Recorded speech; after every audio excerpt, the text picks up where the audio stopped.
Euzubillahimineşşeytanirracim. Bismillahirrahmanirrahim. Assalamu aleykum. Əziz müsəlmanlar, dəyərli insanlar, Allaha təslim bəndələr. Hamınızı Allahın salamı ilə salamlayıram. Assalamu aleykum və rəhmətullahi və bərəkatuh. Bugünkü bizim Quran söhbətimiz, Quran dərsimiz, Qurandan öyüd, nəsihət götürəsi misallar, Quran söhbətimiz könüldən, qəlbdən edilən davranışlar, könüldən edilən işlər. Bu barədə olacaqdır bugünkü bizim Qurandan misal götürəsi öyüd nəsihətimiz və bu barədə Quranda 26 ayə keçməkdədir. Bu arada kanalıma abunə olaraq dəstək ola bilərsiniz. Playlist bölməsində Quran dərsləri mövcuddur. Oradan dərslərə baxa bilərsiniz. Mövzuya başlamadan qabaq, hər zamanki kimi bir ön sözlə könüldən, qəlbdən edilən işlər, davranışlar nə olduğunu biraz da aydınlaşdırmağa çalışaq.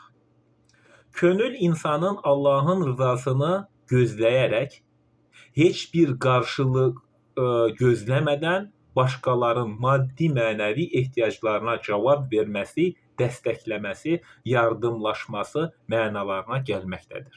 Könüldən edilən işlər, könüldən insanın Allah rızası üçün qəlbdən, könüldən edilən işlər, məsələlər, əməllər. Bu davranış İslam əxlaqında böyük əhəmiyyət daşıyan sədəqə, təqva, yaxşılıq yayma, yaxşılıq ətraf mühitə yaxşılıq yayma.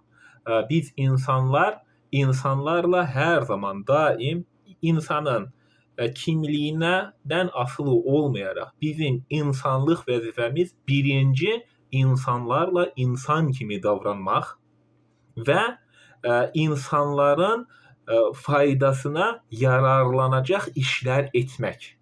Bu müsəlmanın birinci şərtidir. İnsan olmağın birinci şərti də budur. Müsəlman olmadan, bir qeyri-adi bir insan müsəlman dininə gəlmək istəyir, birinci bu şərti götürməlidir. Namaz, oruc, bu artıq sonraki mərhələlərdir.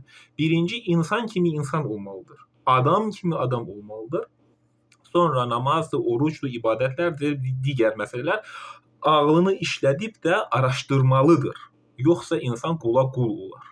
Bu önəmli, əhəmiyyətli mövzudur. Yaxşılığı yayma və yardımlaşma kimi dəyərlərinin gündəlik yaşantımızın qarşılığıdır. Yəni insanın könüldən eləyən işlər, yardımlaşma, kiməsə yardım əli tutma, öz istəyinizlə. Kiməsə maddi mənəvi dəstək göstərmə, davranışlar gündəlik yaşantımızda insanlar arasında qarşımıza çıxır. Bunları biz müşahidə edirik. Könüllü olmaq sadəcə birinə kömək etməkdən ibarət deyildir. Eyni zamanda insanın Rəbbinə olan təslimiyyətini də bildirir. Könüldən hər etdiyimiz bir iş insanın Rəbbinə qarşı təslimiyyəti də bildirən amillərdən biridir. Və digər varlıqlara qarşı daşıdığı cavabdehliyinin bir göstərgəsidir. Və digər insan və digər canlılara qarşı onun könüldən eləyən iş, çöldə görürsünüz ki, bir it, pişik və yaxud da hər hansı bir canlı acdır, suya, yeməyə ehtiyacı var. Siz könüldən ona yardım edirsiniz. Bir də baxırsınız ki, göyərçinlərdir, digər quşlardır, sərçədir, yeməyə bir şey yoxdur. Siz götürüb arpa verirsiniz, buğda verirsiniz. Yəni könüldən yaxşılıq edirsiniz.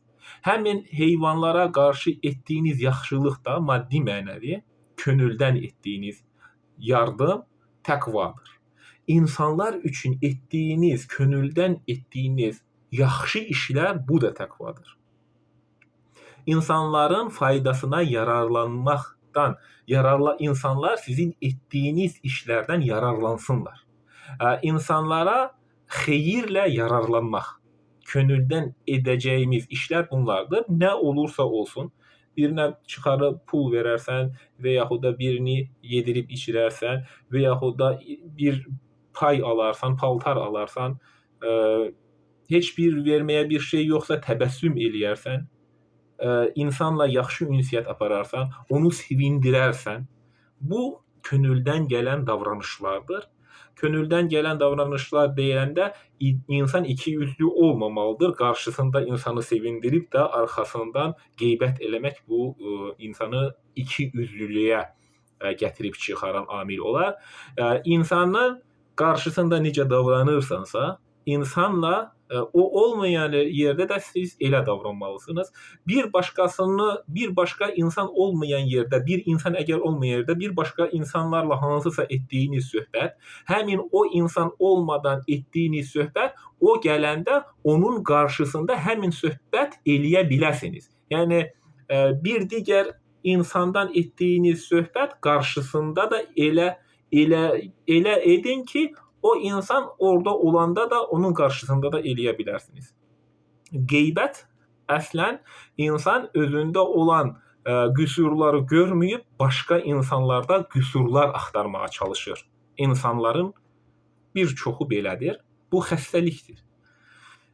Könüldən olan davranışlar mövzusu da bunun üçün bugün gündəmə gətirdim ki, insanlar öz eyblərini, günahlarını, qüsurlarını unudaraq, digər insanların qüsurlarını, eyblərini, günahlarını axtarıb da öz aralarında qeybət eləmək istəyirlər.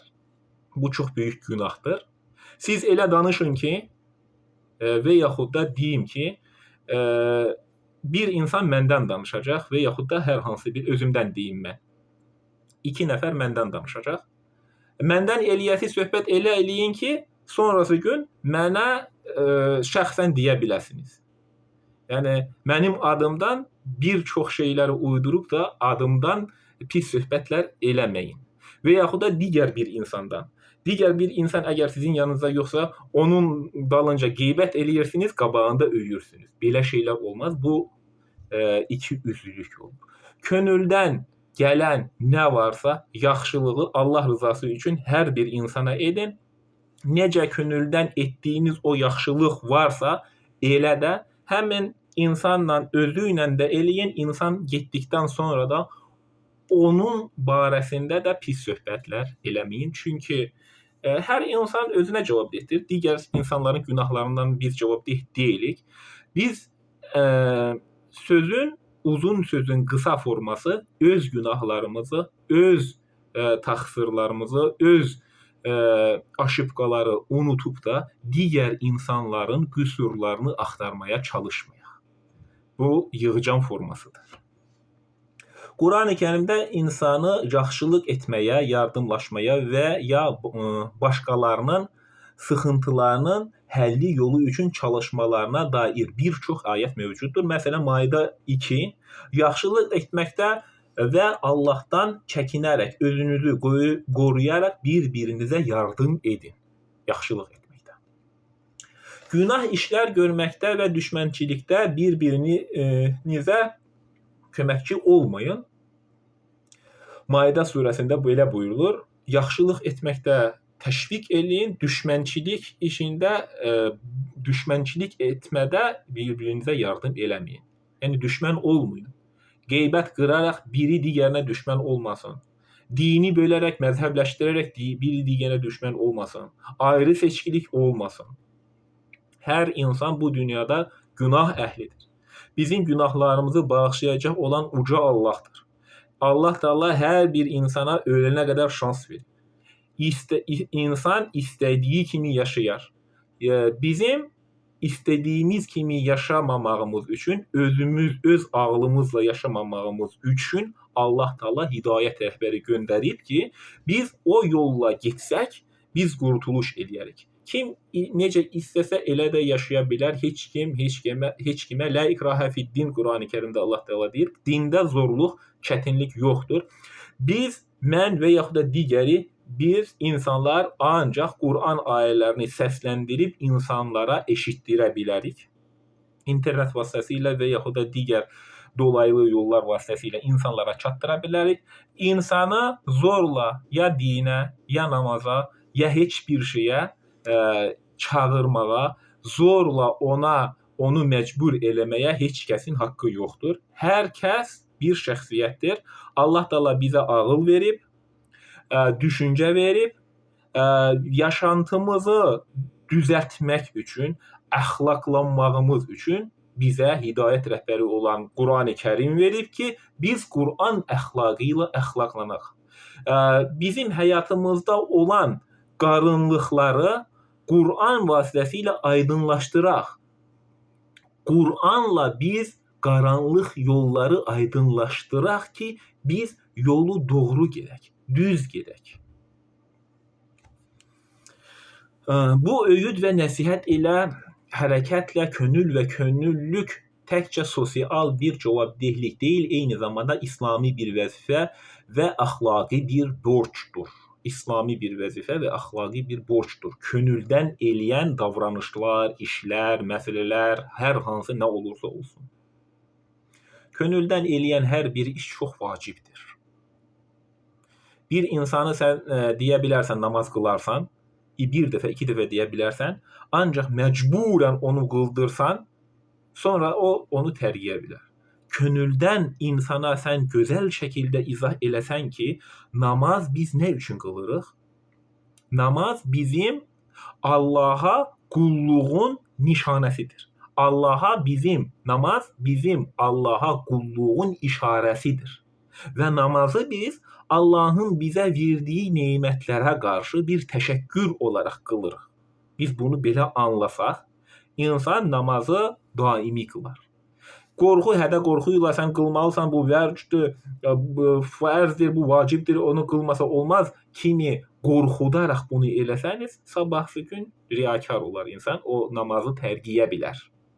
Bunun üçün nə eləyəcəksinizsə edin, könüldən, ürəkdən, qəlbdən eləyin ki, həm özünüz eləyin, həm də digər insanları könüldən, qəlbdən işləri eləməyə onları təşviq eləyin, maarifləndirin.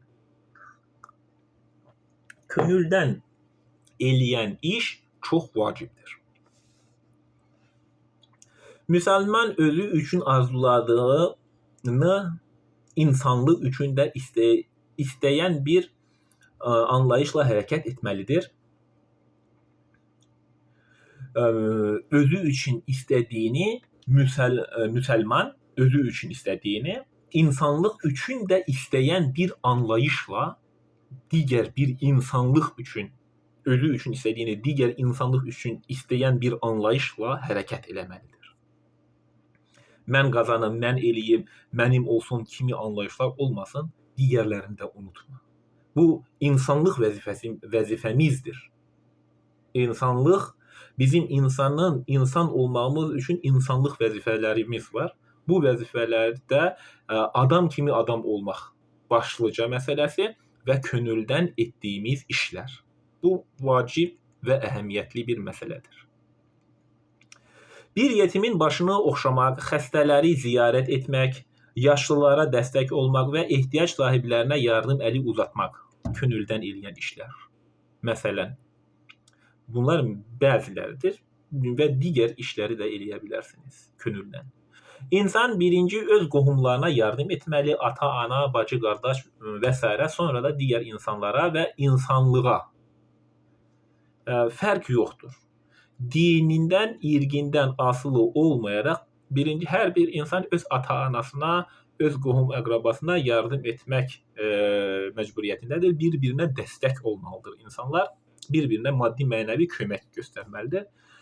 Əgər yaxınınızda qohumlar yoxdursa, siz başqa yerdə yaşayırsınızsa, qohumlara da yardım etmişsinizsə, qohumlara da ehtiyac yoxdur, hər bir şey qaydasındadır. Ata-ananıza da yardım edirsiniz, qardaşlarınıza da, qardaş uşaqlarınıza da və digərlərinizə də yardım etmişsiniz. Qonşunuzda ruslar var, və yaxud da digər millətlər var, digər millətin nümayəndələri və yaxud da dinin nümayəndələri var. Görürsünüz ki, onlarda hansısa imkansızlıq var. Siz onlara da dəstək eləyin. Allah Taala bizə əmr eləyir insanlarla mülayim davranıb insanlarla insanlıq etməyimizi. Allah Taala siz ancaq müsəlmanlara yardım et demir.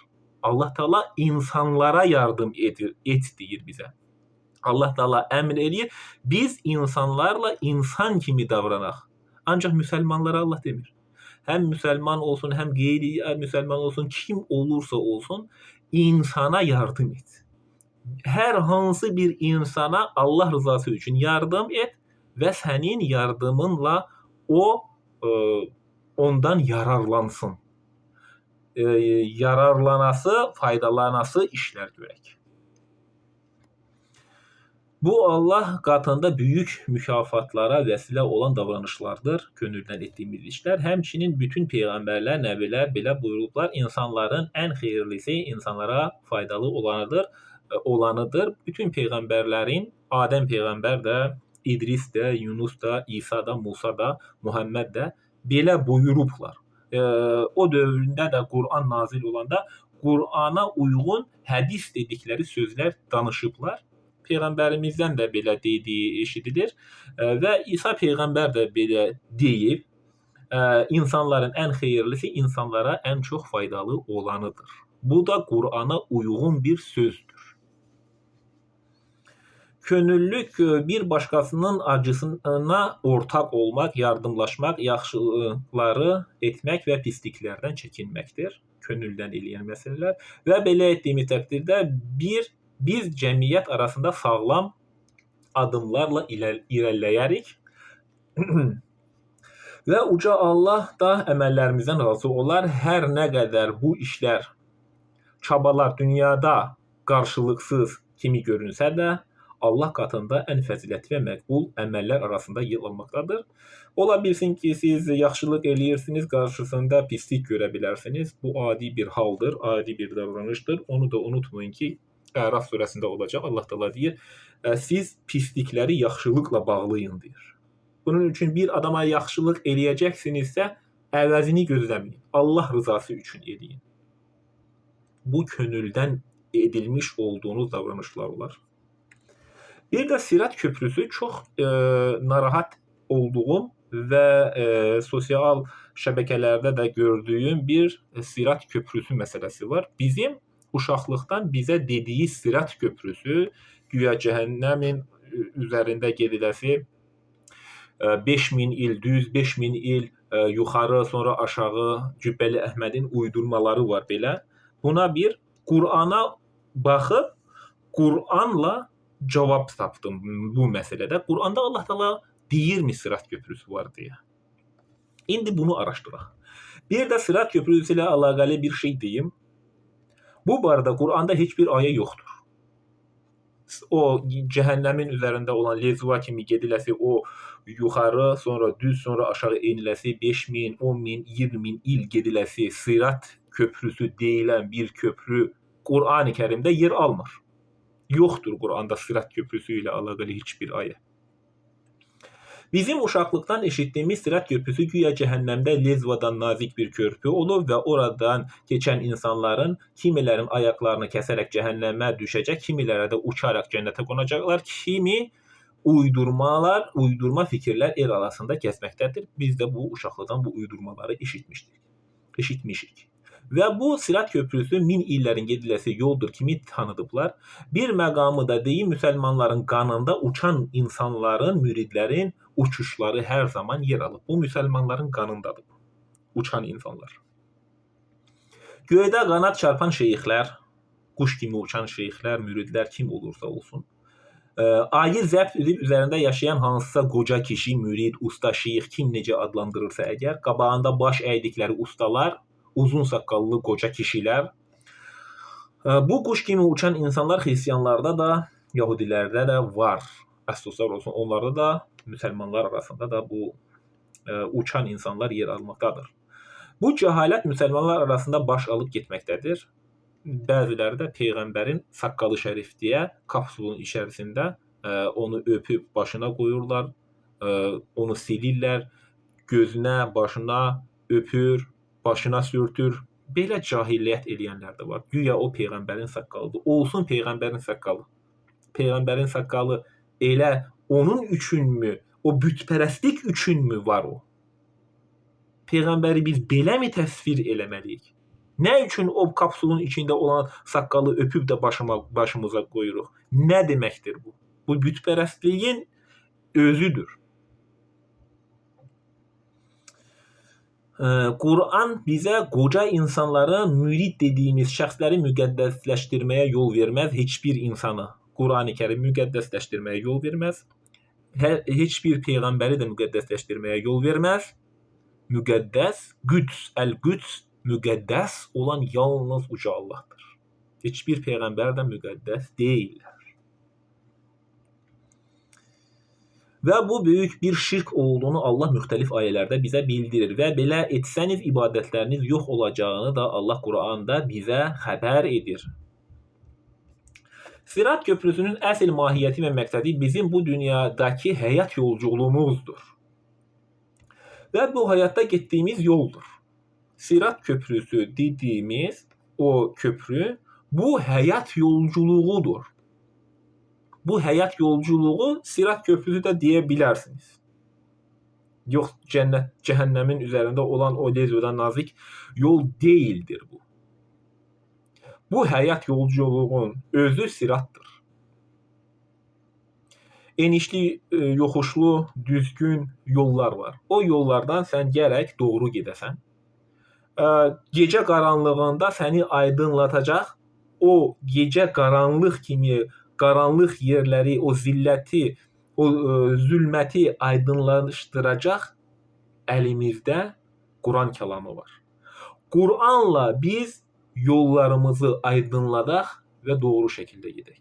Gözü qapalı şəkildə yeriməyək. Gözü qapalı şəkildə biz yerisək, çuxura düşərik, yamaya düşərik. Bunun üçün gözü açıq, ağlımızı başımıza alaraq, təfəkkür edərək, düşünərək, Qur'anı öz dilimizdə anlayaraq, oxuyaraq, həyata keçirərək bunu eləyək, tətbiq eləyək.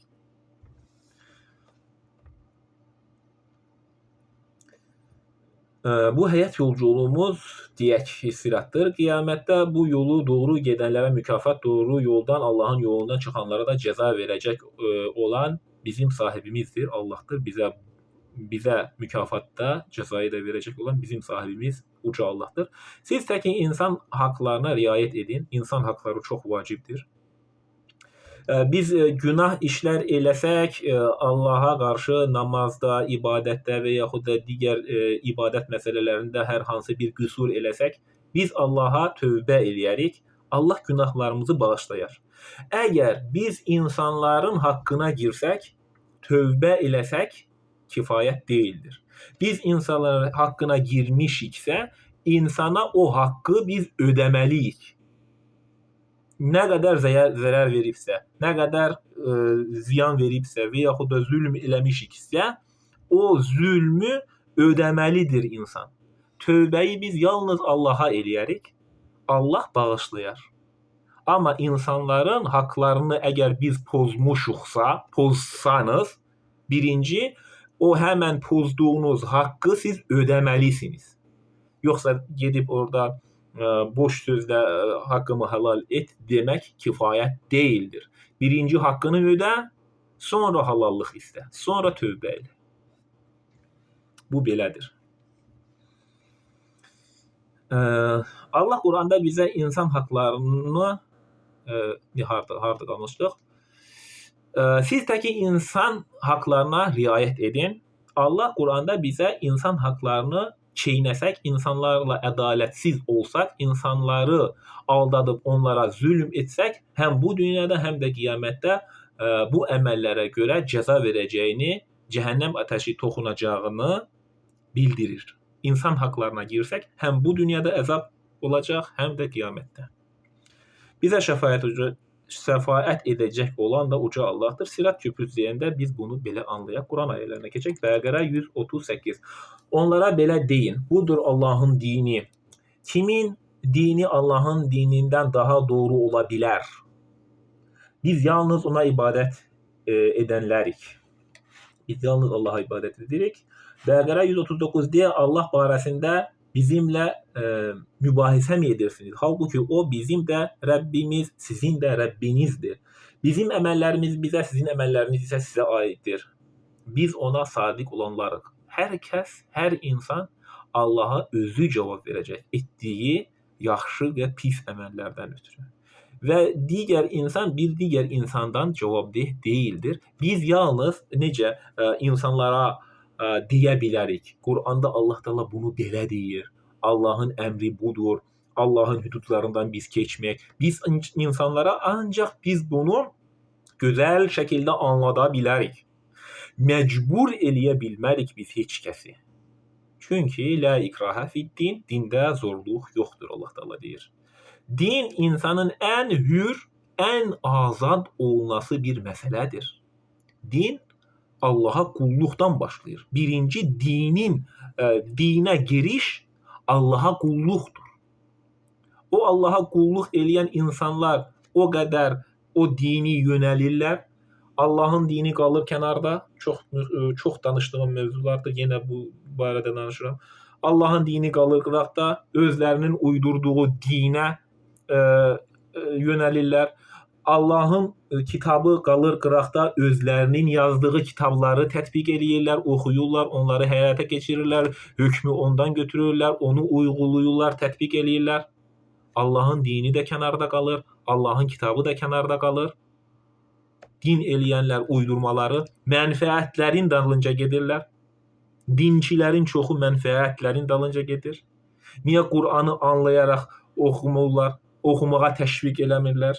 Ancaq hədisləri siz görürsünüz, hər cümə və yaxud da digər yerlərdə harda olursa olsun müxtəlif uydurma dinə, Qur'ana uyğunsuz hədislər danışanları siz görəcəksiniz. Özünüzdən uydurmaları danışanları siz görəcəksiniz. Nə qədər haramları ortaya çıxaran dinçiləri görəcəksiniz. Allah Teala Qur'anda halalları da, haramları da müəyyən eləyib bizim üçün. Niyə bu fərqlənmələr baş verir? Budur. Bu kimi hadisələr Adəm əleyhissalamın dövründən günümüzə qədər yaşayır və qiyamətə qədər bu insanlar var olacaqlar. Biz təki Allaha qul olan müsəlmanlar olaq. Yoxsa siz İbrahimin, İsmailin, İshaqın, Yaqubun və onun nəslinin Yahudi və Xristiyan olduğunu mu deyirsiniz? Yəni onların Xristiyan olduğunuzu deyənləriniz varmı? İsa peyğəmbər, Musa peyğəmbər Yahudi və yaxud da Xristiyan olduğunuz deyənləriniz varmı? Onlar da müsəlman olublar, müsəlman qövmə gediblər. O qövmün insanları özlərini Yahudi və Xristiyan adlandırıblar. Allah Teala Xristiyan adı altında və yaxud da Yahudi adı altında din göndərməyib. Onların dini də müsəlman olub, sonradan təhrif olunublar. Həm dinləri, həm də kitabları. Bu peyğəmbərlər Yahudi və Xristiyanların peyğəmbərləridir deyənləriniz varmı? Bizim peyğəmbər Muhammeddir, o bizim peyğəmbər deyil desəniz siz yoldan çıxmış olarsınız. Bu bizim peyğəmbər ancaq Muhammeddir desəniz, Qur'anda Allah Teala deyir, Bəqərə surəsində olacaq. La nüfərriqu beynə əhədin min rusuli, biz elçilər arasında fərq qoymadıq. Əgər sən bugün desən ki, Muhammed mənim peyğəmbərimdir, İsa mənim peyğəmbərim deyildir, yaxud da Yunus mənim peyğəmbər deyildir desəniz, Qur'anda Allahın o elçilər arasında fərq qoymadım ayəsinə zidd danışmış olursunuz və yoldan çıxanlardan olursunuz. Nə qədər namaz qılsanız da, ibadət etsəniz də, yenə siz Qur'anı inkar eləyən insanlardan olarsınız. Çünki dediklərinizlə, davranışlarınızla siz nümunəli insan olmalısınız. Muhammed, Musa, İsa, Adəm, 25 dənə peyğəmbər, Qur'anda adı keçən bütün peyğəmbərlər bizim üçün eynidir və biz onların arasında fərq qoya bilmərik. Fərq qoya bilmərik. Fərq qoysaq yoldan çıxmış sayılırıq. Bunu Allah deyir.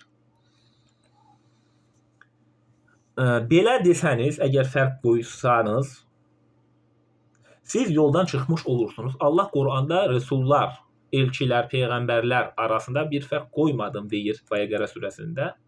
Peyğəmbərlər ayrı seçkilik etsək, biz imanı itirərik. Peyğəmbərlər arasında ayrı seçkilik eləsək. Muhammedin Rasul olduğuna şəhadət etdiyimiz kimi, İsa, Musa, Nuh, Hud və digərlərin də Rasul olduğuna bir şəhadət etməliyik. Muhammedin fərqi digərlərindən sadəcə Muhammed son elçi olmalığıdır. Vəssalam. Əgər əşhədə ən la ilahə illallah və əşhədə ennə Adəm Rasulullah, Musa Rasulullah, İsa Rasulullah, Yahya Rasulullah, Davud Rasulullah, Muhammed Rasulullah. Əgər biz bunları belə tətbiq eləməsək, onları özümüzdən uzaqlaşdırsaq, yoldan çıxmış sayılırsınız. İmanın şərtləri arasında peyğəmbərlərə iman var. Bütün peyğəmbərlərə, bütün rəsullara, 25 dənə adı keçən peyğəmbərə iman var orada. Və aralarında heç bir fərq qoymadan. Və Muhammed bizim peyğəmbərdir, o müsəlmandır, İsa xristiyan olub, Musa Yəhudi olub. Belə anlayışlar olmasın. Belə anlayışlar olsa yoldan çıxmış sayılırsınız. Onlar da müsəlmandırlar.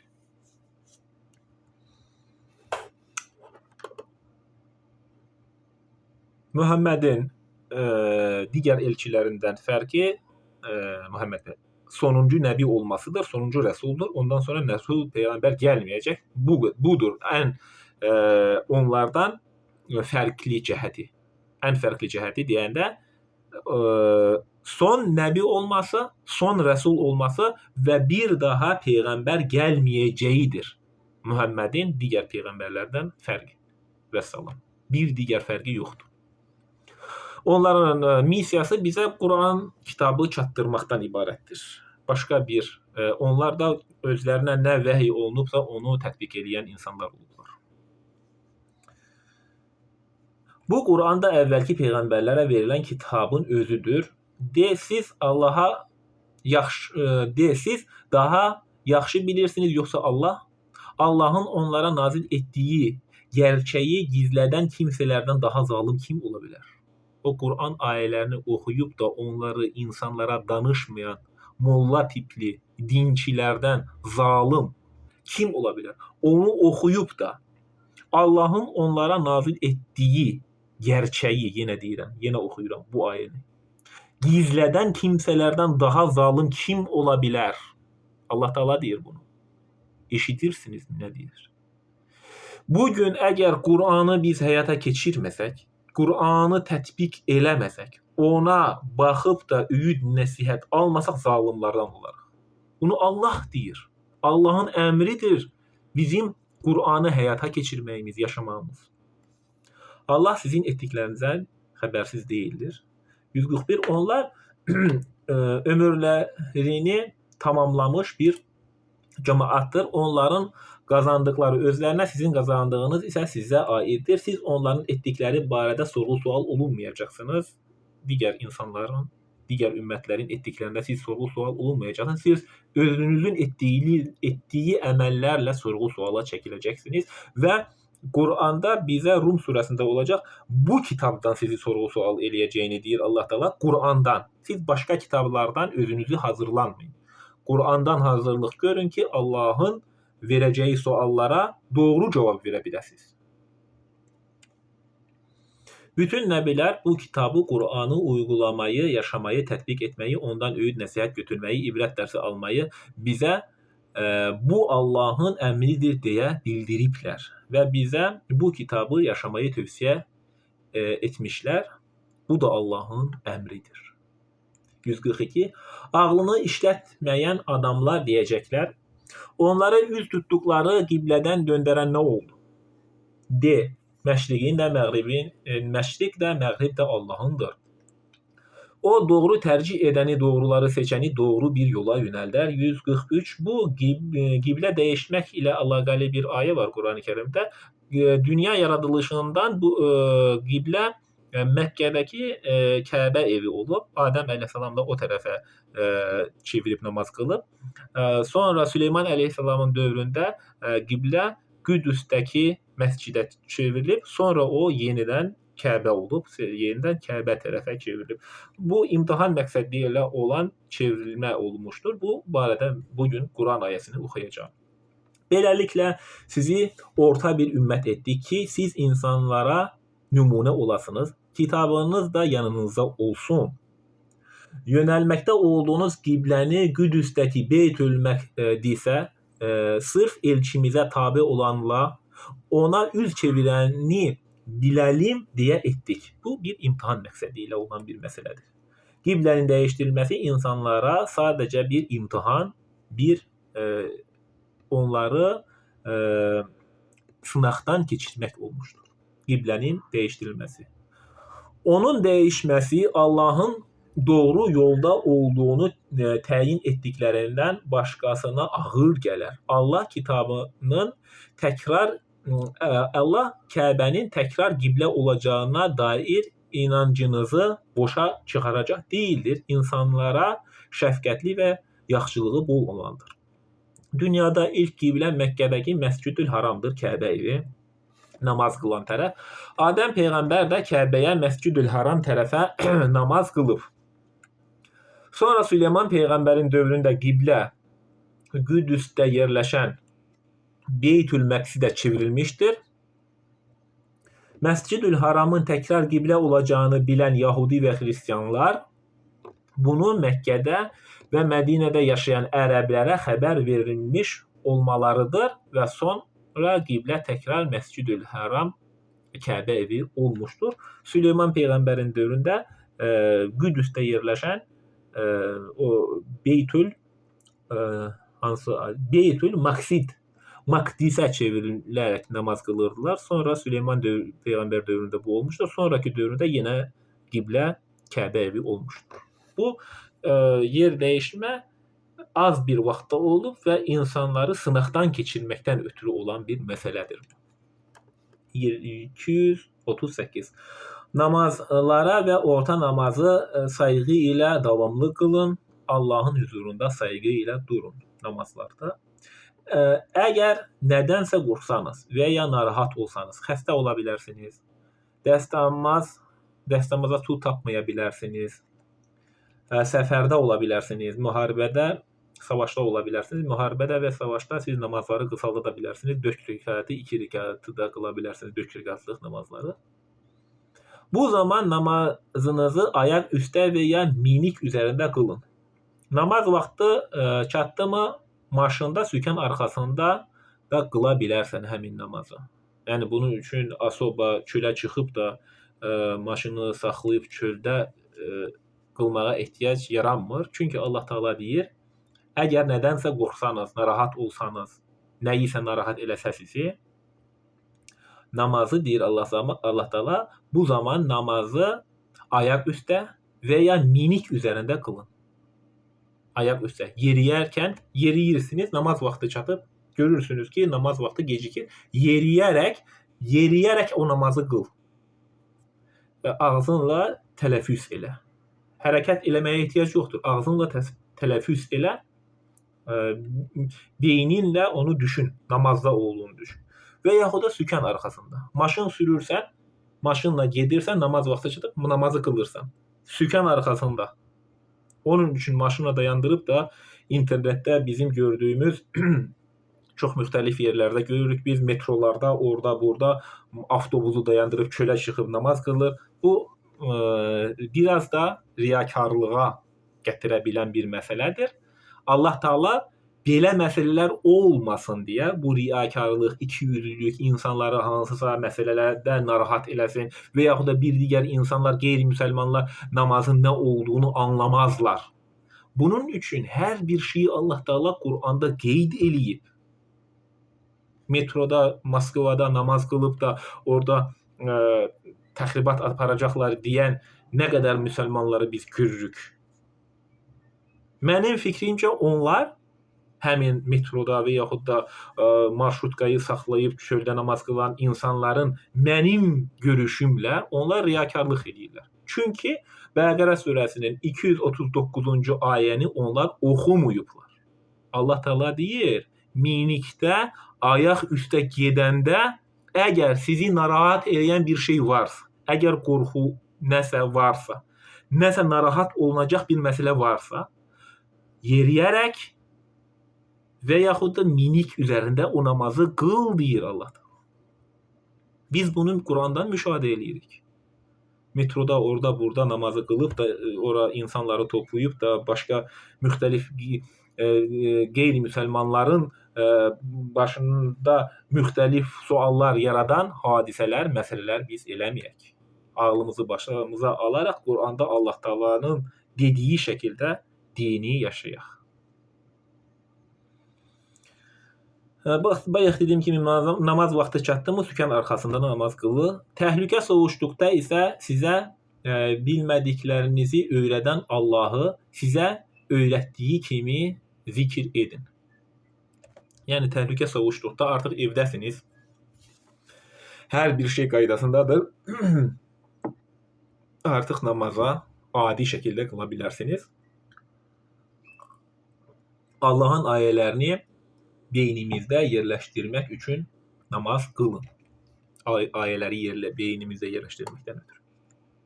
Namaz bayaq da dediyim ki, bizim Allaha qulluğun işarəsidir. Namazın özü də Allahın bizə verdiyi nemətlərə qarşı bir təşəkkürdür. Budur namaz. Namazın nə demək oldu? Namazın tərifi budur. Başqa yönə çəkişdirməyin mənası yoxdur. Ali İmran 16 onlar belə deyərlər. Ey Rəbbimiz, sahibimiz, həqiqətən biz iman gətirdik, bizim günahlarımızı bağışla və bizi o ateşin əzabından qoru. 17. Onlar səbir edən, doğru danışan, Allaha içdən boyun əyən, malından Allah yolunda xərcləyən və sübh çağına yaxın bağışlanma diləyən kimsələrdir. 18. Allah özündən başqa ibadətə layiq olan məbudun olmadığına şahidlik etdi. Allahdan başqa ilah yoxdur. Allah birdir. Mələklər və elm sahibləri də şahidlik etdilər. Allah əbədi olaraq ədalətli olmaqdadır Allah. Allahdan başqa ilah yoxdur, daima üstün olan və bütün qərarları doğru olandır və hər bir şeyə bir ölçü qoyandır. Həqiqətən Allah yanında qəbul olunan din İslamdır. Kitab verilənlər ancaq özlərinə elm gəldikdən sonra aralarında sırf bir-birlərinə hakimiyyət qurmaq çabaları, məqsədləri üzündən ixtilaf çıxarırlar. Kim Allahın ayələrini görməməzlikdən gələrsə, bilsin ki, Allah tez haqq hesab çəkəcəkdir. 20. Əgər onlar səninlə mübahisə edərlərsə, de, mən özümü ardınca gələnlərlə birlikdə Allaha təslim etmişəm. Özümü ardınca gələnlərlə birlikdə Allaha təslim etmişəm. Kitab verilənlərə və ümmilərə, ümmi anadan olduğu kimi mənasına gəlir. Anadan dünyaya gəldiyi kimi olan mənasına gələn sözdür ümmi. Əvvəlki kitablardan bilgisiz olmayanlara de ki, siz də təslim oldunuzmu? Əgər təslim olsalar doğru yola yönəlmiş olarlar, üz döndərsələr, bil ki, sənin öhdənə düşən ancaq ayələri təbliğ etməkdir. Allah qullarını görür. Həm peyğəmbərlərin, həm də bizim vəzifəmiz nə oldu? Quran ayələri insanlara çatdırmaq. Başqa bir şey deyil. Allahın ayələrini görməməkdən gələnləri, peyğəmbərləri haqsız yerə öldürənləri və ədalətə çağıran insanları öldürənləri müjdələ, ağlı, acılı bir əzab onları gözləməkdədir. Onların işləri həm bu dünyada, həm də axirətdə boşa çıxacaq. Onların yardımçıları da olmayacaqdır. Bir zaman mələklər dedilər, ey Məryəm, həqiqətən Allah səni seçdi, təmizlədi və seçib aləmlərin qadınlardan üstün etdi. Ey Məryəm, Rəbbinə könüldən itaət et, səcdə qıl və rüküyə gedənlərlə birlikdə rüküyə get. Nisa 4. Qadınlara mehirlərini könül xoşluğu ilə verin, könül xoşluğu ilə qəlbdən, ürəkdən, təmiz şəkildə. verdiyiniz şeylərdə fikriniz qalmasın, ürəyiniz o verdiyiniz mehirdə qalmasın. Könüldən ver deyir Allah Teala. Evlənəcəyiniz qadınla mehri. Burada da Allah bizə mehri də könül xoşluğu ilə verməyimizi istəyir. Könüldən, ürəkdən görülən hər iş o təqvaya bağlıdır. Əgər onlar öz xoşları ilə bunlardan sizə bir pay versə, onu nuşcanlıqla, halallıqla yeyin. Əgər onlar sizə versə, onu halallıqla yeyə bilərsiniz. Geri götürə bilməzsiniz mehirləri. Ən-Nahl 119. Sonra sənin Rəbbin bir insan əgər özünə hakim olmadan pis bir iş görsə, ondan sonra tövbə edib özünü düzəltsə, Allah tövbə edənlərlədir. Bütün bunlardan sonra əlbəttə ki, sənin Rəbbin bağışlayar və ikram edər. Bayaq dediyim kimi biz pis bir iş eləsək, Allaha tövbə eləyərik və Allah Taala günahlarımızı bağışlayar. Əgər biz insan haqlarını tapdalasaq, tövbə eləmək, ondan halallıq istəmək kifayət eləmir. Bu ikinci məsələdir. İnsanların haqqını tapdalasaq, insanların haqlarını ədalətsizlik eləsək, qul haqqına girsək, birinci biz o haqqı ödəməliyik. Maddi şəkildə biz haqqı ödəmək məcburiyyətindəyik. Ondan sonra biz halallıq istəyərik, ondan sonra da Allaha tövbə eləyərik. Bunu qarışdırmayın. 120. İbrahim tək başına bir toplumdur, ümmətdir, Allaha boyun əyərdi, hər zaman doğruya yönələrdi və müşriklərdən Allahı ikinci sıraya qoyanlardan olmamışdır İbrahim də. 121. O Allahın nemətlərinə şükür edən idi. Allah ona fürsət verdi və doğru bir yola yönəltdi. Ona bu dünyada bir gözəllik verdik. Şübhəsiz ki, o axirətdə də əməli salihlərdəndir. Ənkabut 64. Bu dünya həyatı əyləncə və oyundan başqa bir şey deyildir. Oyun və əyləncədən başqa bir şeydir. Dünya həyatı, axirət yurdu isə əsl həyatdır. Kaş biləydilər. Kaş insanlar bunu anlasalar. 65. Onlar gəmiyə mindikləri zaman dini yalnız Allaha məxsus edər, ona yalvarar. Allah onları sahilə çıxaran kimi yenə də ona şərik qoşarlar. O müşriklər ki, Allah ilə araya bir arayıcı qoymadan Allaha güvən hiss etməzlər. Necə gözəl ayədir. O müşriklər ki, Allah ilə arana bir aracı qoymadan Allaha güvən hiss etməzlər. Allahın ayəsi. Biz əgər bunu görüb insanlara danışmasaq, yoldan çıxmış sayılırıq. Mən bugün bunu gördüm və danışıram. Və siz də bunu danışıb insanlara çatdırmaq məcburiyyətindəsiniz. Allahın əmridir bu. Etməyə də bilərsiniz. Ancaq sizi Allah Taala sorğu-sual eləyəcək. Niyə etmədin? Niyə Qur'anla yaşamadın? Görüb də həyata keçirmədin, tətbiq eləmədin, yaşamadın, insanları təşviq eləmədin, doğruluğa, yaxşılığa təşviq eləmədin, pisliklərdən çəkin demədin. Allah Taala bircə mənə yox, sizə də deyəcək. Hər bir insana Allah Taala bu sualı verəcək və bu suala doğru cavabı verməkdən ötürü Allahın kitabını həyata keçirin. Yaşayın, anlayın, beyninizdə yaşadın. Öz dilinizdə. Bu ağlayaraq yox, Qur'anı ağlayaraq yox, anlayaraq oxuyun.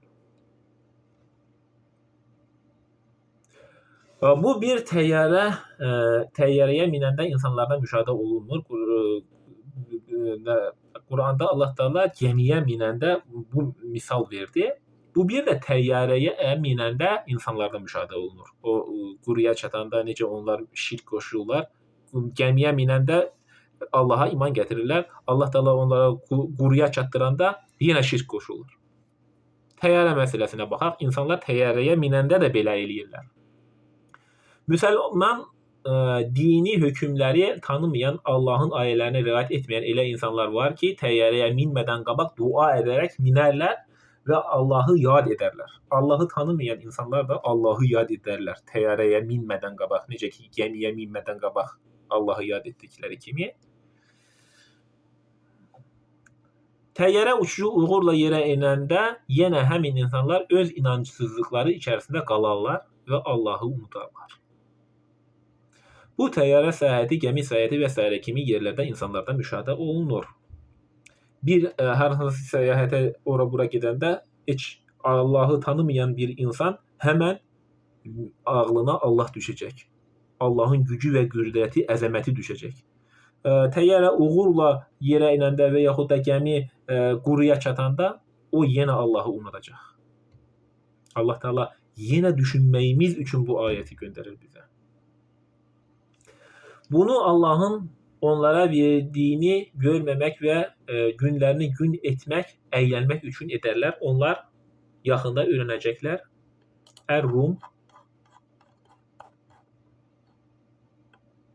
31. Batıl şeylərdən üz çevirərək hamınız sadəcə Allaha yönəlin. Allahın hökmlərə qarşı çıxmayın, namazı dosdoğru qılın və Allahı ikinci sıraya qoyanlardan olmayın. Namazı dosdoğru qılın deyəndə nə deməkdir? Bayaq da dediyim kimi, namaz qulluğun işarəsidir. Doğru dürüst namazı onun üçün qıl ki, namaz Allah üçün qılırsan. Allah rızası üçün qılırsan. Allahın əmridir deyə qılırsan. Və bizə verdiyi ruzidir, neymətdir, Allahın ikramına bir təşəkkürdür o. Rum 32 o kəslərdən ki, öz dinini bölüb firqələrə ayrıldılar, məzhəbləri və qrupları ortaya çıxardılar. Sən əsla onlardan deyilsən. Kim məzhəbçilik eləyirsə, Allah Teala deyir, sən əsla onlardan deyilsən. Məzhəbçi və qruplardan deyilsən. Hər firqə öz təriqətini üstün bilib, Allahın dinini isə ikinci yerə qoyurlar. Allahın dinində düşünməzlər. Dini də onlar mahnı kimi oxuyan mövlüd, muğam kimi oxunan Qur'andan ibarət olduğunu deyərlər. Budur din deyə. Mövlüdü oxutdurdun mu? Bir səs buraxdı mı mövlüddə? Budurmu din? Sanırsınız budur. Amma Allahın dini bu deyil. Allahın dini Qur'anı anlamaqdır. Və düşüncəsiz davranarlar. Qur'anı öz dillərində anlamaqdan uzaq durarlar. Əfsuslar olsun ki, Qur'an dünya miqyasında ən çox oxunan kitab və ən az anlayan kitablardan biridir. Ən çox oxunan kitab Qur'andır, ən az anlayan və ən az onu tətbiq edən kitabdır. Oxuma yazma bilməyənlərin əksəriyyəti də bunun üçün müsəlman ölkələri təşkil edir. Oxuya yazma bilməyənlər. Bunun üçün oxumuruq, anlamaq istəmirik. Qur'anı özümüzdən uzaq eləmişik. O Qur'an hər kəsin evində var. Divarda, şkafda, orada, burada var. Onu bir stol üstü kitab elədinmi? Onu bir açıb baxdınmı? Öyrəndinmi? Baxıb araşdırdınmı Allah Teala Qur'anda nə deyir? Vaxt yoxdur deyəcəksiniz, işiniz çoxdur deyəcəksiniz. Ancaq bilin ki, ölüm anidən yaxalayacaqsınız. Həm məni, həm də sizi. Anidən ölüm yaxalamadan, ölüm qapınızı döymədən qabaq düşünün. Bugün qabağınızda Qur'anı qoyun, anlayaraq onu oxumağa başlayın. Ölüm hər an gələ bilər. İnsanlara bir zərər gəldiyi zaman Rəbbinə üz tutub ona yalvarırlar. Sonra Allah onlara bir yaxşılıq ikram daddıran kimi onlardan bir dəsə Rəbbinə şərik qoşurlar. Bunu bizim verdiyimizi gizlətmək üçün edərlər. Hələlik eyləni tezliklə biləcəksiniz. 35 məgər biz onlara müşrik olmalarını söyləyən bir dəlil göndərmişik. İnsanlara mərhəmət göstərdikdə ona sevinərlər. Öz əlləri ilə etdikləri günahlara görə onlara bir pislik üz verdikdə isə dərhal ümidsizliyə düşərlər. Məgər onlar görmürlərmi ki, Allah ruzini lazım olanı edənə və ölçülü davrananlar üçün yayar ruzini. Həqiqətən bunda inanan bir adamlar üçün ibrətlər, ayələr vardır. Loğman 13. Bir zaman Loğman öz oğluna nəsihət edərək demişdir, oğlum Allaha şərik qoşma. Həqiqətən Allaha şərik qoşmaq böyük bir zülmdür. Rabitə və ya Allah ilə arada kimisə qoyursunuzsa o da şirkdir. Biz insana ata-anasının qayğısına qalmağa əmr etdik. Anası onu bətnində gündən-günə zəiflədiyinə baxmayaraq daşımışdır. 9 ay möhlətə qədər analar uşaqlarını bətnlərinə daşımışdır. Onun süddən kəsilmək isə 2 il ərzində olur. Uşağın süddən kəsilmək 2 il ərzində olur. 2 ildən az da əmizdirə bilərsiniz. 2 ildən çox olmasın. Buna ölçü qoyan Allahdır. Niyə olmaz? Onu heç kim bilmir. Allah Taala deyir, uşağı əmizdirmə müddəti 2 ildir. Bu Allahın əmridir. Ey insan, həm mənə, həm də anana və atana olan şükran borcunu ödə. Dönüşünüz yalnız Allahadır. Ana və ata əgər onlar bilmədiyi bir şeyi mənə şərik qoşmağın üçün səni məcbur etməyə cəhd göstərsələr, onlara güzəştə getmə, amma dünyada onlarla gözəl davran. Müşrik olsalar belə, kim olursa olsun, ana ata ilə Allah Taala deyir, gözəl davran, yaxşı davran. Və onlarla yaxşı keçinməyə davam et. Sən mənə üz tutanların yolu ilə get. Sonra isə dönüşünüz mənə olacaqdır. Mən də sizə etdikləriniz barəsində sizə xəbər verəcəyim. Loğman dedi, oğlum, gördüyün iş bir xardal dənəsi ağırlığında olsa da, bir qayanın içində yaxud göylərdə və ya yerin dibində olsa da Allah onu aşkar edər, ortaya çıxarar. Heç bir iş Allahdan gizli qalmaz. Həqiqətən Allah lətifdir, ən incə həssasiyyəti bilir, xəbərdardır, hər şeyin iç yüzünü bilir. Oğlum, namaz qıl, yaxşı işlər görməyi əmr et, pis işləri qadağan et, könüldən elə bunu. Başına gələn çətinliklərə səbr et. Dünyanı biz çətinliksiz həyat arzusunu arzulamayaq dünyada. Çətinliklər olacaq. Ölüm də var bu dünyada. Allah Taala bizi çətinliklərlə, xəstəliklərlə, övladlarla, uşaqlarla və ölüm həyatla bizi sınağa çəkəcəyini Bəqərə surəsində bizə bildirir. Bu həyatda bu çətinliklər olacaq. Axırda son ölümlə bitəcək. Son ölümlə bitmək o demək deyildir ki, insan yox olub getdi. Ölüm elə bil ki, insan yatır, yuxudan oyanır. O zaman ölən zaman insan anlayır ki, mən yuxuda imişəm. Bunun üçün bu dünyada yaxşı insan olun. Yaxşı insanlar üçün Allah Taala mükafat hazırladığını deyir bizə. Həqiqətən bu qərarlılıq tələb edən işlərdəndir. Əhzab 31 sizlərdən hər kim Allaha və onun elçisinə, Qurandakılara, o ayələrə, hökmlərə, peyğəmbərlərə nazil olunana itaət edin, yaxşı işlər görün, ona mükafatını 2 qat verərik. Onun üçün bolluq rüzü hazırlamışdır. Səbə 6. Elm verilmiş insanlar Rəbbindən sənə nazil edilənin haqq olduğunu, onu qüdrətli, tərifə layiq Allahın yolunu göstərdiyini görürlər və bu qənaətinə varacaqlardır. Ayətləri görməmizlikdə dirənənlər belə deyəcəklər, öldükdən sonra vücudumuzun çürüyüb çör-çöp olduqdan sonra, parçaladıqdan sonra yenidən yaradacağınızı xəbər verən bir adamı sizə göstərimmi?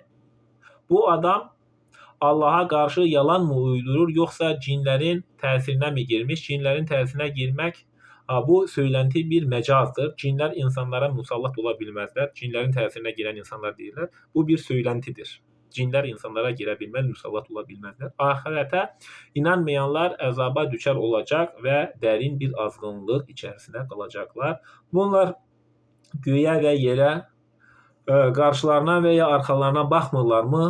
Əmr etsək onları yerə batırır və yaxud göydən başlarına parçalar düşürürük. Şübhəsiz ki, bunda tövbə edib Allaha qayıdan hər bir qul üçün ibrətlər vardır. Əz-Zümər 8. İnsana bir zərər toxunduqda Rəbbinə üz tutub təkcə ona yalvarır. Sonra Allah yaxşılıq edərək insana bir fürsət versə, daha əvvəl yalvardığını unudur. Ve o insan Allah'a benzer varlıklar eder ki insanları Allah'ın yolundan saptırsın. Biz ne kadar mürid ve din ustaları dedikleri şarlatanları görürük ki insanlar onların ellerini öpür, qabaqlarında baş əyirlər. O şarlatanlar ki, mürid, usta, şeyx və s. kim onları necə adlandırırsa əgər, onlar özlərini qoca adamlar və ağsaqqallı, uzun saqqallı insanlar deyək. Onlar özlərini Allahın dərəcəsində qoyurlar və insanları belə saptırırlar. Özlərinin dediklərini elə. Qur'ana baxma. Biz nə deyiriksə onu elə. Bu insan özü Allahın yerinə qoymuş olur. Cahil, ağılsız insanlar da, ağıllarını işlətməyən insanlar da onlara qul olurlar. Və insanları belə saptırırlar. Cahil insanlar da öz ağıllarını işlətməyərək həmin o müridlərə qul olurlar, qula qul olurlar. Sonda da o cahil insanların müridlərə qul olduqları insanların dedikləri budur. Biz din yaşayırıq, biz din eləyirik. Müridlər bizi ahirətdə qurtaracaq deyirlər. Xeyr, siz küfür və şirk qoşursunuz. Küfür və şirk içərisindəsiniz. Müridlərinizin qabağında baş əyərək ətəyini, əlini, ayağını öpdüyünüz insanlar, siz şirk edirsiniz. Onlar sizi şirkə vadar eləyirlər. Siz də şirki həyata keçirirsiniz və doğru yoldan çıxmış olursunuz. Ağlınızla işlətmirsiniz. Ağlınız, siz həmin insanlara ağıllarınızı girov vermişsiniz. Allah'ı ikinci dərəcəyə qoyursunuz. İkinci dərəcədə qoyursunuz Allah'ı. Allah'ın dini də, Qur'anı da, hər bir şeyi, haqq olan hər nə varsa ikinci dərəcəyə qoyursunuz. Birinci dərəcədə uydurmalar var. Uydurmalar yer alır birinci dərəcədə, ikinci dərəcə haqq. Batıl din birinci dərəcədir. Haqq dini isə ikinci yerdə qalıb. Əfsuslar olsun, müsəlmanların əksəriyyətində bu mövcuddur. Qur'anı öz dilinizdə anlamaq istəmirsiniz. Onlar da istəməzlər, müridlər də istəməzlər ki, siz Qur'anı öz dilinizdə anlayasınız. Siz də buna təşviq eləməzlər, sizi də təşviq eləməzlər. Siz də onu oxumazsınız. Çünki vaxtınız yoxdur. Amma ölüm, bayaq da dediyim kimi, sizin vaxtınız olub olmadığınıza baxmayacaqdır. Gələcəkdir o ölüm. De ki, həmin insan küfrünlə bu dünyada bir az dolan, şübhəsiz ki, sən cəhənnəm sakinlərindəsən. Belə biri ilə axirət üçün hazırlıq edən və Rəbbinin ikramını almaq üçün gecə vaxtlarında səcdə edən və qiyamda olan insan eyni olarmı? Belə küfür yayan və küfür içərisində olan insanla Allahın rızasını qazanmaq üçün çalışan insan eyni olarmı? Olmaz əlbəttə. De ki, heç bilənlə bilməyən eyni ola bilərmi? Bilməmək ayıb deyil. Heç kim dünyaya gələndə heç nə bilmir. Bilməyib qalmaq ayıbdır. Bilməmək ayıb deyildir.